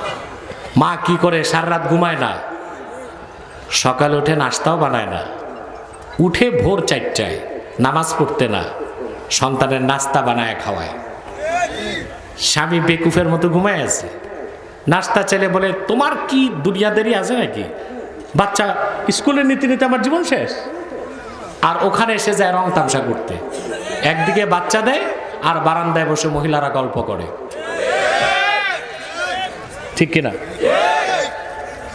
এখন আপনি বাচ্চাটাকে, এই যে কিন্ডার গার্ডেনগুলো চালু হলো পশ্চিমাদের নিয়মে, এখন মা কিন্তু সংসার ছেড়ে স্কুলে, তা তার সংসারটা নষ্ট। কথা বলে না। ছেলেটা যখন, স্বামী যখন স্ত্রী থেকে দূরে, এই ফেতনার কারণে স্ত্রী পরকীয়াতে লিপ্ত হয়, স্বামী আরেক দিক পরকীয়ায় লিপ্ত হয়, সংসারে অশান্তি। সত্য? চেয়ারম্যান আপনি তো এগুলো দেখেন, কাছ থেকে দেখেন। হ্যাঁ, আমি আজ পরিচিত লাগে, 10 বছর পরে দেখলেও তো চিনতেছি। আলহামদুলিল্লাহ, দেখছি কোথাও আপনাকে হয়তো বা। সম্মানিত শুধু, তারপরে 4 বছরের বাচ্চা যায় স্কুলে, তো তার ঘুম যে নষ্ট হইল। মেডিকেল সায়েন্সের মতে জন্মের পরে বাচ্চা 6 মাস বয়স পর্যন্ত তাকে 22 ঘন্টা ঘুমাতে দিতে হবে। কয় ঘন্টা? 6 মাস থেকে 4 বছর বয়স পর্যন্ত সন্তানকে 10 ঘন্টা ঘুমাতে দিতে হবে। 7 বছর বয়সের পর থেকে সন্তান টানা 8 ঘন্টা রাতে ঘুমাবে। কয় ঘন্টা? তো এখন তোমার সন্তানকে যদি তুমি 4 বছর বয়সে স্কুলে নিয়ে যাও, কিন্ডার গার্ডেনে, কোথায় কোথায় সমস্যা হলো? মা নষ্ট হয়ে গেল, পিতা পরকীয়ায় লিপ্ত হলো, ফ্যামিলি স্ট্রাকচার, পারিবারিক বন্ধন নষ্ট হয়ে গেল, আর সন্তানটা ধীরে ধীরে মেধা শূন্য হয়ে গেল। পশ্চিমাদের এই চক্রান্তের মূল হচ্ছে সকালে যেন বাচ্চারা মক্তবে না যায়। এটা হচ্ছে হিডেন পলিসি। আমাদেরকে বাংলাদেশে কালচারকে বদলাতে হবে। যাও স্কুল, কলেজ, মাকতব, কিন্ডারগার্টেনে দিতে সমস্যা নাই, কিন্তু অবশ্যই সন্তানকে 1 ঘন্টার জন্য ফজরের পর মক্তবে দিতে হবে। এই মক্তব শিক্ষা বন্ধ হয়ে যাচ্ছে। এটা পশ্চিমাদের সুদূর প্রসারী চক্রান্ত, সন্তানগুলোকে শুরুতেই নষ্ট করে দেওয়া। ঠিক কিনা? বাল্যকালে দেখেছেন ফজর নামাজের পর প্রত্যেকটা মসজিদে কচিকাচা বাচ্চাদের মুখে আল্লাহর কোরআনের আওয়াজে আকাশ বাতাস মাতোয়ারা হয়ে যেত, শান্তিতে কলিজা ভরে যেত। আজ তো সে আওয়াজ পাওয়া যায় না। ছোট ছোট বাচ্চাগুলো সকালে কিন্ডারগার্টেনে যায়, মা নামাজ না পড়ে স্বামীর সংসার রেখে কিন্ডারগার্টেনে যে বাচ্চা পাহারা দেয়। ঠিক কিনা? তারপর এই যে 3-4 ঘন্টা বসে থাকে প্যারেন্টস বাইরে, মায়েরা, এদের আরেকটা কাজ আছে, বাড়ির যত গীবত একজন একজনের কাছে ডেলিভারি দেয়। ওই একজন রাতের কাহিনী পুরা বলবে স্বামী তার সাথে কি করছে, তো পাশের মহিলা আবার বলবে তুমি তো জানো না আমি কোন আগুনে আছি। একজন তার স্বামীর বদনাম করলো, আরেকজন তার স্বামীর বদনাম, তার স্বামীর বদনাম করলো। এভাবে আমাদের সমাজ, এটাও এক প্রকার এনভায়রনমেন্ট পলিউশন। আমাদের সমাজ এই মানসিকভাবে অসুস্থতা ছড়িয়ে দেওয়া হচ্ছে। তাহলে নেশামুক্ত বাংলাদেশ কেমনে গড়বেন? তা তো শিখতে হবে ইসলাম থেকে। আপনাদের মন গড়া এই মতবাদ দিয়া বাংলাদেশকে নেশামুক্ত করা যাবে না, একটি সুন্দর জাতি গঠন করা যাবে না। আমার ভাইয়েরা, সমাধানগুলো পাচ্ছেন? কথা বলে না। বাংলাদেশে বেদি কয়টা সামাজিক? একটা নেশা, আরেকটা বাবা মার নাফরমানি। বাবা মা বলছিলাম না? আমি ইউরোপ সফরে দেখলাম, ব্রিটেন যাওয়ার পরে প্রত্যেক প্রোগ্রামে আমাকে লন্ডনে যারা প্রবাসী তারা আমার কাছে বললেন যে হুজুর, সন্তানদের ব্যাপারে কিছু বলবেন, কারণ আমাদের সন্তানগুলো বরবাদ হয়ে যাচ্ছে, আমরা তাদের কিছুই করতে পারি না। আমি বললাম কেন? বলে এখানে সন্তান বাপ মা কিছু বলতে পারে না, যদি জোরে ধমকও দেয়, আর ছেলে যদি ফোন করে পুলিশকে, পুলিশ এসে বাচ্চা কাচ্চা নিয়ে যাবে বাবার কাছ থেকে, বাপ মাকে পানিশমেন্ট দিবে, শাস্তি দিবে।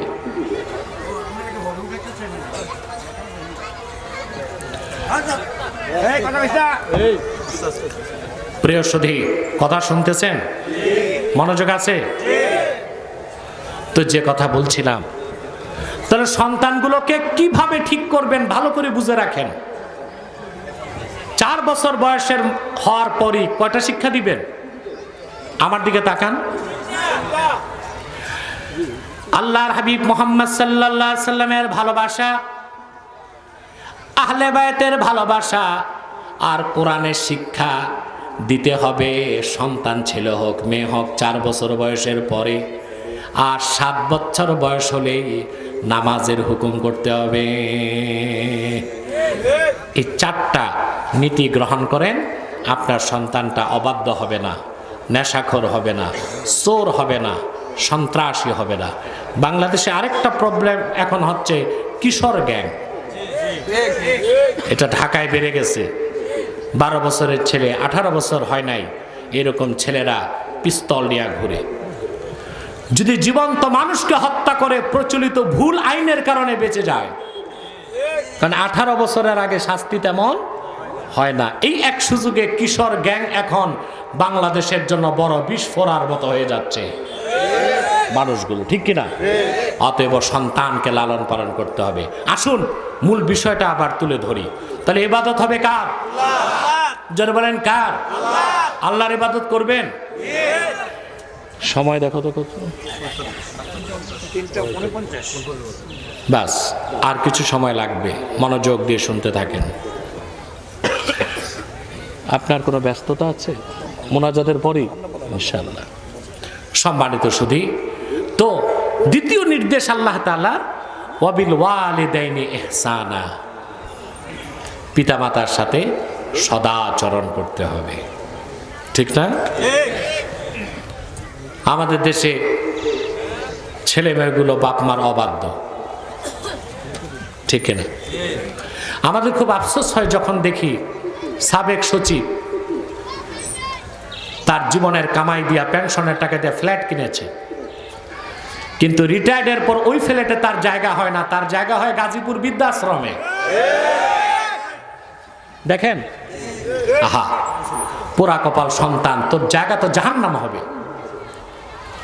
তোর বাবার রক্ত পানি করা ঘামের পয়সায় ফ্ল্যাট কিনেছিস, আর সেই ফ্ল্যাটে তোর বৃদ্ধ বাবার জায়গা হয় না, মায়ের জায়গা হয় না, শ্বশুর শাশুড়ির তো জায়গা হয়। এই ছেলের কপালে জান্নাত জুটবে না জাহান্নাম?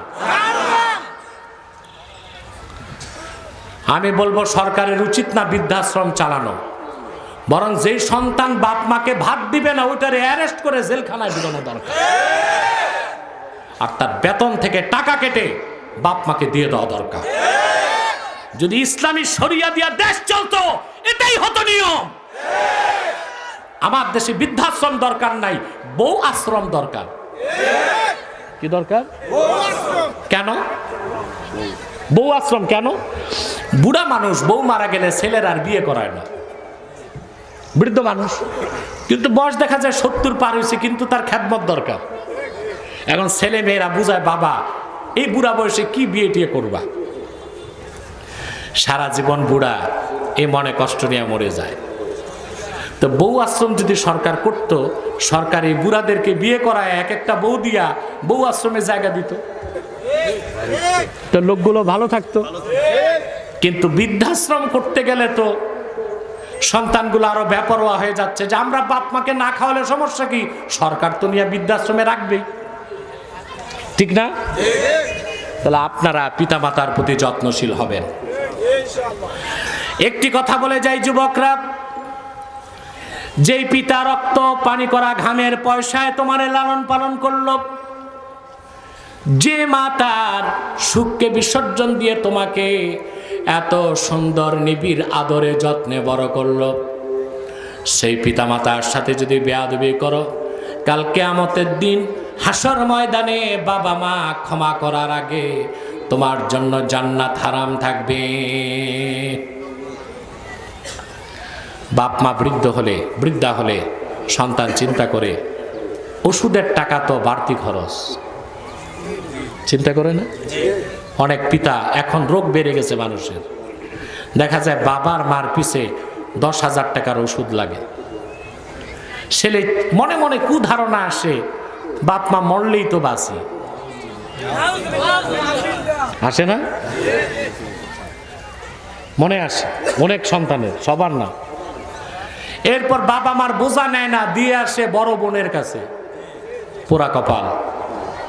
আরে তোর জান্নাতে যাওয়ার জন্য সবচেয়ে বড় মাধ্যম ছিল তোর বাপ আর তোর মা। যুবকেরা মনে রেখো, আমার কথাটি হৃদয়ে গেঁথে নাও। পিতা মাতা বৃদ্ধ হয়ে গেছে, তাদের ওষুধের খরচের জন্য যেই টাকাটা তুমি খরচ করছো, সওয়াবের নিয়তে যদি করো, বাবা মার পিছনে ওষুধের প্রত্যেকটা টাকার খরচ আল্লাহর পথে, জিহাদের পথে খরচের সওয়াব হয়ে যাবে।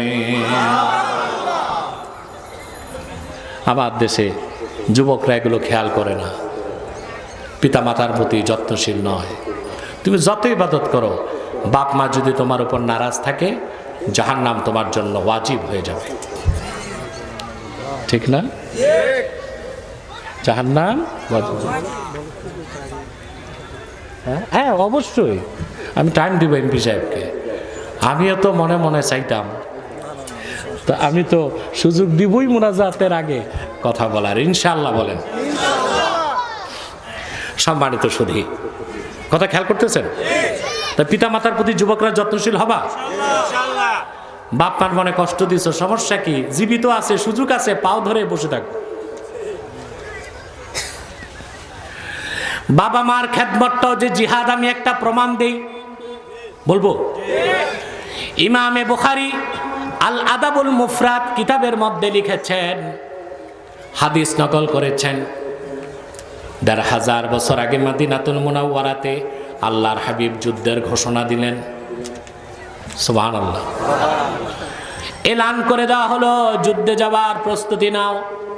মদিনা মুনাওয়ারার ঘরে ঘরে সাজ সাজ রব, সবাই ঢাল নিয়ে, তলোয়ার নিয়ে, শিরস্ত্রাণ নিয়ে চলে আসলো যুদ্ধের ময়দানে। মদিনা মুনাওয়ারাতে এক যুবক ছিল, বাড়িতে ছিল তার বৃদ্ধ বাবা আর বৃদ্ধ মা, ঘরে আর কেউ ছিল না। যুবকটিও জিহাদের ময়দানে যে শাহাদাতের তামান্না হৃদয়ে লালন করে, সেও মাথায় শিরস্ত্রাণ লাগায় ঢাল তলোয়ার নিয়ে বের হয়ে গেছে।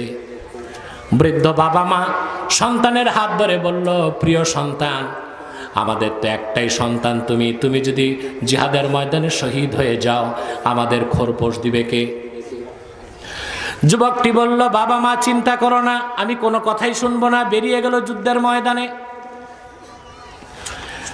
যুবকটি আল্লাহর হাবিবের কাছে এসে বললেন, ইয়া রাসূলুল্লাহ, ইয়া হাবিবাল্লাহ, আমার ঘরে আমি ছাড়া আর কোনো ভাই নাই, বোন নাই, বাবা মাকে দেখার কেউ নাই। বাবা মা নিষেধ করেছিল কিন্তু আমি শুনি নাই। বিদায় বেলা পিছনে তাকায় দেখছি বাবার চোখেও পানি, মায়ের চোখেও পানি ঝরছে। আল্লাহর হাবিব বললেন, ইরজি ইলাইহিমা ফাআদহিকহুমা কামা আবকাইতাহুমা, যাও, ফিরে যাও বাবা মার কাছে, যেভাবে তাদের চোখে পানি ঝরিয়েছো, সেইভাবে তোমার বাবার মুখে, মায়ের মুখে হাসি ফুটায় দাও। আল্লাহু আকবার। তোমার বাবার ট্রিটমেন্টে টাকা যায়, মায়ের ট্রিটমেন্টে টাকা যায়, মাসে মাসে ডাক্তার দেখাও, সোয়াবের নিয়তে যদি খরচ করো তোমার প্রতিটি টাকা জিহাদের পথে খরচের সওয়াব হয়ে যাবে। মায়ের সাথে বাবার সাথে দুর্ব্যবহার করো না। ব্যবহারের ব্যাপারে আল্লাহ বলে দিয়েছেন, ফালা তাকুল লাহুমা উফফিন ওয়ালা তানহারহুমা। বাবা কিংবা মা কিংবা উভয়ে যদি বার্ধক্যে উপনীত হয়, তাদের সঙ্গে বিরক্ত হয়ে উফ শব্দটাও করো না। কথা বুঝতেছেন? বুড়া হইলে বাবা বারবার ডাকে, এদিকে আয়। আপনি বলেন আহ বাবা কি এত ডাকো কেন? এটাও হারাম, এটাও কি ডেকে আপনাকে বলে বৃদ্ধাবস্থায় বাবা আপনার মা নাই, কিংবা বাবা মা আছে বাবা নাই, যে কোনো একজন আপনাকে পাশে ডাকে, একাকিত্ব ভালো লাগে না, কিন্তু আপনি বসে স্ত্রীর সাথে গল্প করছেন, অন্তত একটা ঘন্টা মায়ের সাথে গল্প করার জন্য, বাবার সাথে গল্প করার জন্য রাখবেন। আলহামদুলিল্লাহ আমি চরম ব্যস্ত, আল্লাহর কোরআনের দাওয়াত নিয়ে দিনে এবং রাতে সারা দেশে আমি ঘুরে বেড়াই, বিদেশেও যেতে হয়। তারপরে আব্বাসী মঞ্জিল জৌনপুর দরবার শরীফে প্রতিদিনই শত শত লোক আসে, সাক্ষাৎ দিতে হয়। মাদ্রাসায় ছাত্রদেরকে হাদিস শরীফ পড়াতে হয়, নিজেকে পড়তে হয়, ফতুয়া লিখতে হয়, তাহরিকে খাতমে নবুয়ত বাংলাদেশের সাংগঠনিক কাজে ব্যস্ত থাকতে হয়। আমার ইসলামী গবেষণা পরিষদে কাজ করতে হয়। তারপরও প্রতিদিন আলহামদুলিল্লাহ আমার মায়ের কাছে আমি 1 ঘন্টা সময় দিই। এটা আমার দিনে নয় রাতে 1 ঘন্টা ওনার পায়ের কাছে আমাকে বসতে হয়, ওনার কথা শুনি, ওনাকে সময় দিই। কারণ মায়ের দোয়া, সুবহানাল্লাহ, মায়ের সেবা এটা অনেক বড় ইবাদত। আপনি অন্তত বউরে তো বহু সময় দেন, অন্তত মায়ের কাছে বা বাবার কাছে যে 1 ঘন্টা বসবেন, খোশ গল্প করবেন, তাদের দুঃখ কষ্টগুলো জেনে নিবেন, তাদের সমস্যাগুলোর সমাধান করবেন। হতে পারে আপনার আচরণে আপনার মা কষ্ট পেয়ে আছে, লজ্জায় বলে না। আপনার স্ত্রীর কোনো কথায় আপনার মা ব্যথা পেয়েছে, নীরবে চোখের পানি আঁচলে মুছেছে। আপনি যখন তার সামনে বসবেন, কথার ফাঁকে আপনি তার চেহারা দেখে বুঝবেন মনের কোথাও ব্যথা আছে। বারবার জিজ্ঞেস করলে নীরবে তিনি বলে দিবেন সমস্যাটা কই। ঠিক কিনা বলে? মাকেও ঠিক রাখবেন, স্ত্রীকেও ঠিক রাখবেন, মায়ের অধিকার দিবেন, স্ত্রীর অধিকারও দিবেন। তবে অবশ্যই মায়ের উপর স্ত্রীকে কোনোদিনও প্রাধান্য দেওয়া যাবে না। মায়ের ভালোবাসা ভিন্ন, স্ত্রীর ভালোবাসা ভিন্ন। মায়ের অধিকার সর্বোচ্চ, তারপর স্ত্রীর অধিকার। ঠিক কিনা? এগুলো মনে থাকবে। এই ইসলামী শরিয়া মানলেই তো ব্যক্তি জীবন সুখের, পরিবার জীবন সুন্দর, সমাজ জীবন সুন্দর, রাষ্ট্র হবে সুন্দর। আর এসব বাদ দিয়া আপনি কিছুই করতে পারবেন না, দেশের মানুষের কল্যাণ ও মুক্তির কোনো ব্যবস্থাই থাকবে না। এই কথাগুলোর উপর আমল করবেন তো ইনশাআল্লাহ। সাদাকাল্লাহুল আযীম ওয়া সাদাকা রাসূলুহুন নবিয়ুল কারীম ওয়া নাহনু আলা যালিকা মিনাশ শাহিদিন ওয়াশ শাকিরিন ওয়ালহামদুলিল্লাহি রাব্বিল আলামিন।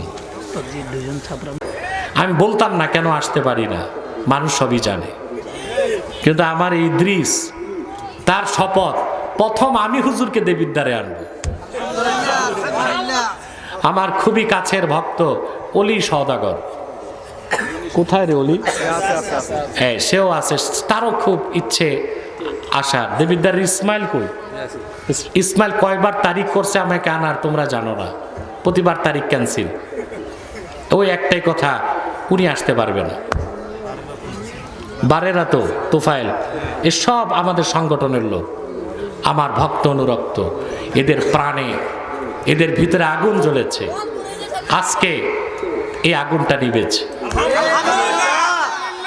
আমি আপনাদেরকে করার জন্য অনুরোধ করব, আপনাদের এখানে বিভিন্ন দলের লোক আছেন, কেউ আওয়ামী লীগ, কেউ বিএনপি, কেউ জাতীয় পার্টি, কেউ জামাত, কেউ কওমি, কেউ আলিয়া, কেউ সাদা টুপি, কেউ গোল টুপি, কেউ কালো টুপি। দলীয় মতভেদ আছে, মাসলাকগত দ্বন্দ্ব আছে, মাদ্রাসাগত দ্বন্দ্ব আছে। আমি আপনাদেরকে করজোর অনুরোধ করব, থাকুক মতভেদ, কিন্তু 3টি ইস্যুতে আমরা এক হয়ে যাব। কয়টি? ইসলামের সুমহান স্বার্থ রক্ষায় আমরা ঐক্যবদ্ধ হয়ে যাব। মুসলমানদের মৌলিক দাবিগুলো আদায় আমরা এক হয়ে যাব।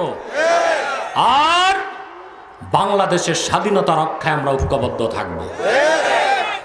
আমাদের এই 3টি স্বার্থের বিরুদ্ধে কাজ করতেছে বাংলাদেশে 3টি অমুসলিম সম্প্রদায়। তার মধ্যে সবচেয়ে জঘন্য হচ্ছে কুখ্যাত কাদিয়ানি সম্প্রদায়। নিঃসন্দেহে তারা কাফের এবং অমুসলিম। তাদেরকে যারা কাফের বলবে না, তারাও কাফের, কারণ তারা আল্লাহর আখিরি নবী মুহাম্মদ সাল্লাল্লাহু আলাইহি সাল্লামকে আল্লাহর শেষ নবী হিসেবে বিশ্বাস করে না। চিল্লায় বলেন নাউজুবিল্লাহ। সেজন্য তারা কি? জোরে বলেন। তাদেরকে যারা কাফের বলবে না, তারা কি? তারা মানুষকে ধোঁকা দেয়, নাম পরিবর্তন করে করে মিথ্যা পরিচয় দেয়, মুসলমানদের মতো দাড়ি রাখে, পাগড়ি লাগায়। তাই বলি কি তারা মুসলমান হবে? আরে ভাই, দাড়ি রাখলেই কেউ যদি মুসলমান হতে পারত, তো রবীন্দ্রনাথ ঠাকুরের চেয়ে বড় মুসলমান কে হইত? সে কি মুসলিম ছিল না অমুসলিম? নাম রাখলে মুসলমান হওয়া যায়? টুপি লাগাইলে? এই যে ভারত পার্লামেন্টে দেখবেন, দিল্লি পার্লামেন্টে কংগ্রেসের এমপিরা সাদা টুপি লাগায়। তাই বলি কি হিন্দুরা মুসলমান হবে? নাম রাখলে মুসলমান হওয়া যাবে? এক শয়তান বোতলে পেশাব করে উপরে নাম লেখছে শরবত, ওটা কি শরবত হবে? ভিতরে কি? তদ্রুপ কাদিয়ানীরা কাফের এবং অমুসলিম। আব্দুল আউয়াল, আব্দুস সামাদ, মোবাশ্বের আলী, কবির চৌধুরী, এসব নাম রাখার দ্বারা তারা মুসলমান হতে পারে না। আমার ভাইরা, আমার বন্ধুরা, আমার আল্লাহ ও নূর নবীজি আমার মুহাম্মদ সাল্লাল্লাহু আলাইহি সাল্লামের ইসলাম ও কোরআনের হাজার হাজার হাজার বছর পরে বর্তমান ভারতের কুখ্যাত পাঞ্জাবের কুখ্যাত গুরুদাসপুরের কুখ্যাত কাদিয়ানে ইংরেজ আমলে এক শয়তান নিজকে নবী দাবি করছে। চিল্লায় বলেন নাউজুবিল্লাহ। শয়তান তার নাম রেখেছিল তার বাপ মির্জা গোলাম আহমদ কাদিয়ানি। সাবধান, তাকে গোলাম আহমদ বলা যাবে না, কারণ গোলাম আহমদ অর্থ আহমদ এর গোলাম। কোন কাফের কোনোদিনও গোলাম আহমদ এর গোলাম হতে পারে না। আর কাদিয়ানের কাজ্জাব ছিল শেষ দরজার কুখ্যাত কাফের। সে গোলাম আহমদ এর গোলাম ছিল না, সে ছিল কুখ্যাত শয়তানের কুখ্যাত গোলাম। কাদিয়ানের কাজ্জাব মিথ্যা নবুয়তের দাবিদার মির্জা গোলাম শয়তান কাদিয়ানির উপর গজব এসেছে 1908 সালে।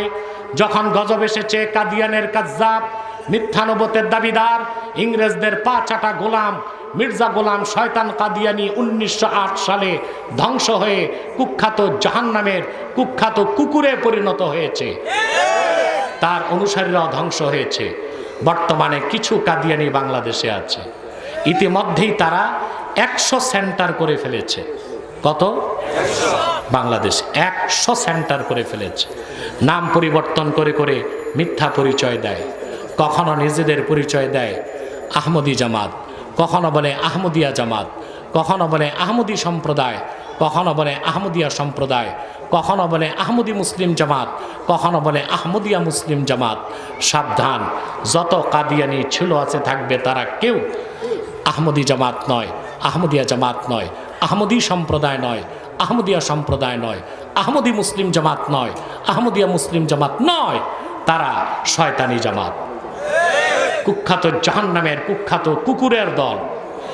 আমাদের সকল দলের একটাই দাবি, কি আওয়ামী লীগ, কি বিএনপি, কি জাতীয় পার্টি, কি জামাত, কি কওমি, কি আলিয়া, সকল দলের মতের মাসলাকের মুসলমানের একটাই দাবি, অনতিবিলম্বে স্বাধীন বাংলায় শয়তান কাদিয়ানীদেরকে রাষ্ট্রীয়ভাবে অমুসলিম ঘোষণা করতেই হবে, করতেই হবে, করতেই হবে।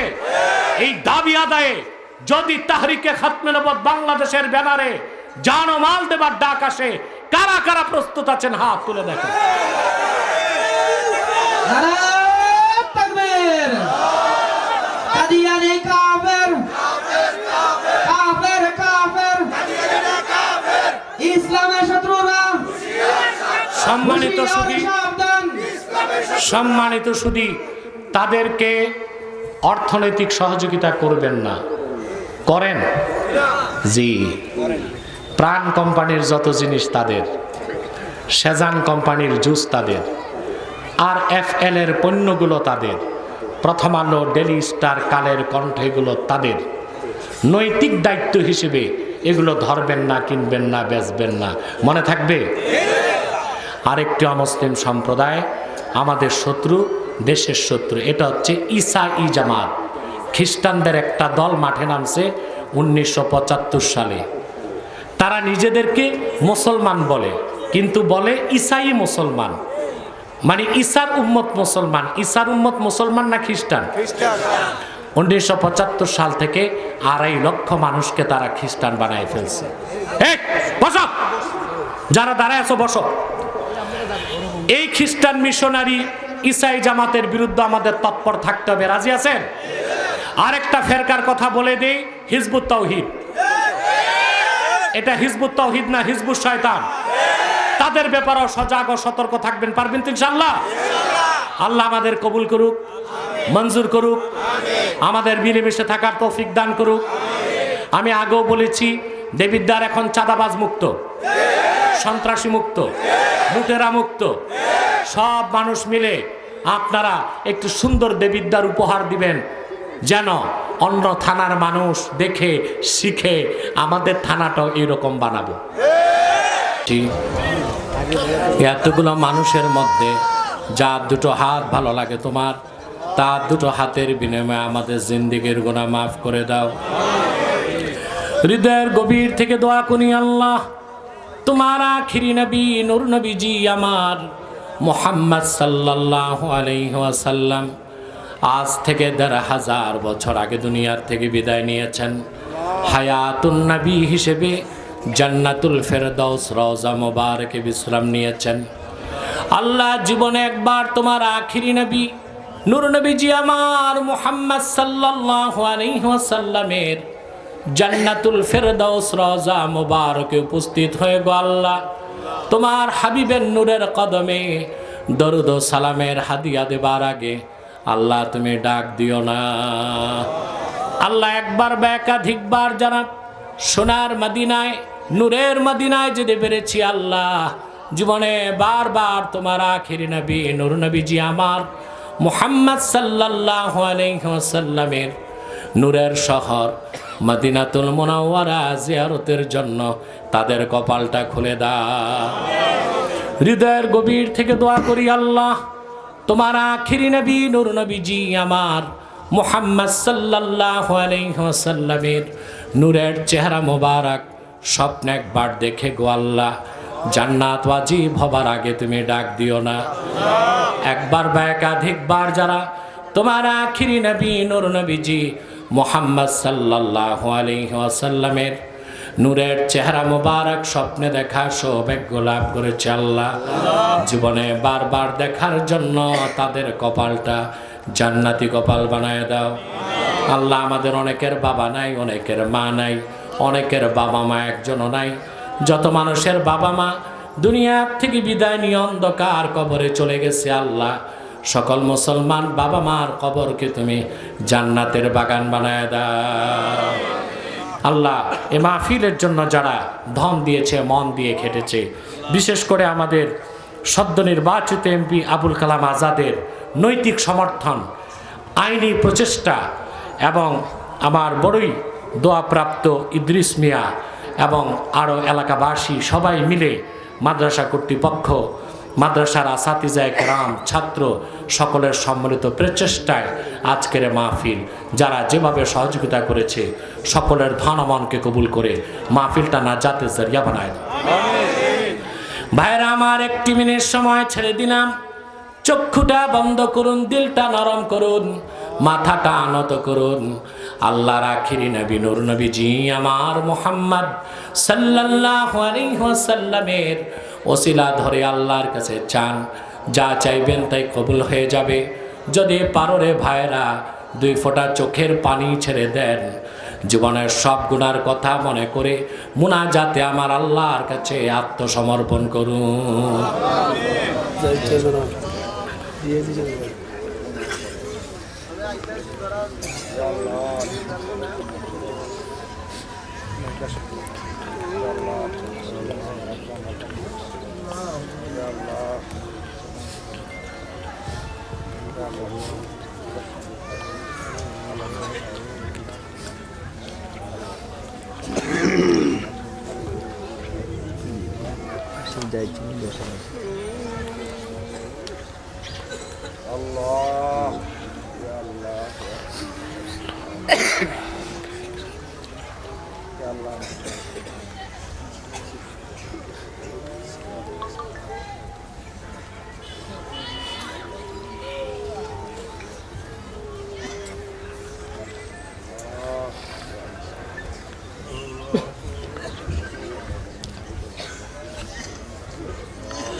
আল্লাহ সবার দোয়া কবুল করুন। তাহরিকে খাতমে নবুয়ত বাংলাদেশ মুরাদনগর থানার সকলকে কবুল করো। আব্দুল কুদ্দুসও যারা এসেছে তাদের কবুল করো। দেবিদ্বারে বাবুল কাজ করে যাচ্ছে, আল্লাহ তাকে কবুল করো। ইসমাইলকে কবুল করো। চেয়ারম্যান জাহিদ উপস্থিত হয়েছে, আল্লাহ তাকেও তুমি অত্যন্ত স্বচ্ছতার সাথে সুন্দরভাবে কাজ করার তৌফিক দান করো। আল্লাহ আমাদের মুশকিলাতগুলোকে আসান করে দাও। নেক হাজাত ও চাহাতকে কবুল করে নাও। সদ্য নির্বাচিত এমপি আবুল কালাম আজাদ সাহেবের তাকে উদার হৃদয়ে অত্যন্ত ইনসাফের সাথে সমাজে নেতৃত্ব দেবার জন্য সুযোগ করে দাও। রব্বানা যালামনা আনফুসানা ওয়া ইল্লাম তাগফির লানা ওয়া তারহামনা লানাকুনান্না মিনাল খাসিরিন। আল্লাহুম্মা ইন্না নাতাওয়াসসালু ইলাইকা বিওয়াসিলাতি হাবিবিকাল মুহতারাম নবিকাল খাতিম সাইয়্যিদিনা ওয়া সাইয়্যিদিল আবরার নবিয়িনা ওয়া নবিয়্যিল আমবিয়াই মুহাম্মদ ইবনে আব্দুল্লাহ নবিয়্যিল্লাহি রাসূলিল্লাহি সাল্লাল্লাহু আলাইহি ওয়াসাল্লাম আল্লাযী আকমালতা বিহি কসর